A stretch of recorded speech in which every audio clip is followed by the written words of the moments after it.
إن الحمد لله نحمده ونستعينه ونستغفره ونؤمن به ونتوكل عليه ونعوذ بالله من شرور أنفسنا من سيئات أعمالنا من يهده الله فلا مضل له ومن يضلله فلا هادي له ونشهد أن لا إله إلا الله ونشهد أن محمدًا عبده ورسوله يا أيها الذين آمنوا اتقوا الله حق تقاته ولا تموتن إلا وأنتم مسلمون يا أيها الذين آمنوا اتقوا الله وقولوا قولاً سديدا يصلح لكم أعمالكم ويغفر لكم ذنوبكم ومن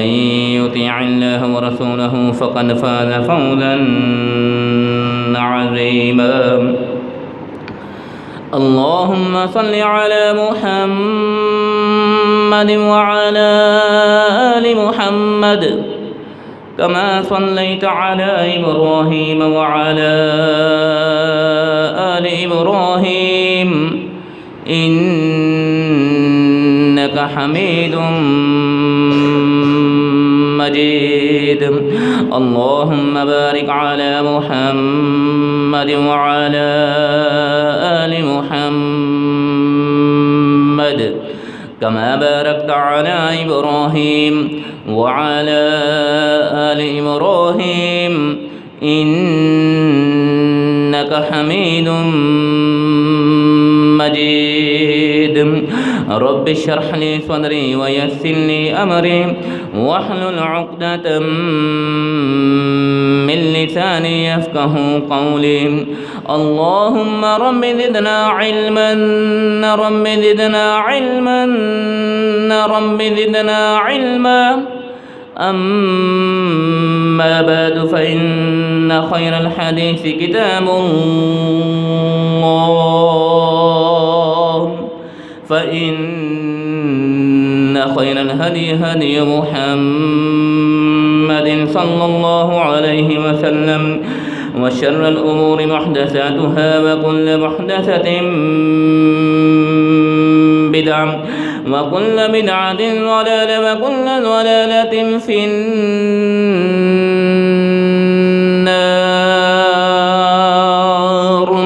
أعوذ بالله السميع العليم من الشيطان الرجيم من همزه ونفخه ونفثه بسم الله الرحمن الرحيم وأذن في الناس بالحج يأتوك رجالا وعلى كل ضامر يأتين من كل فج عميق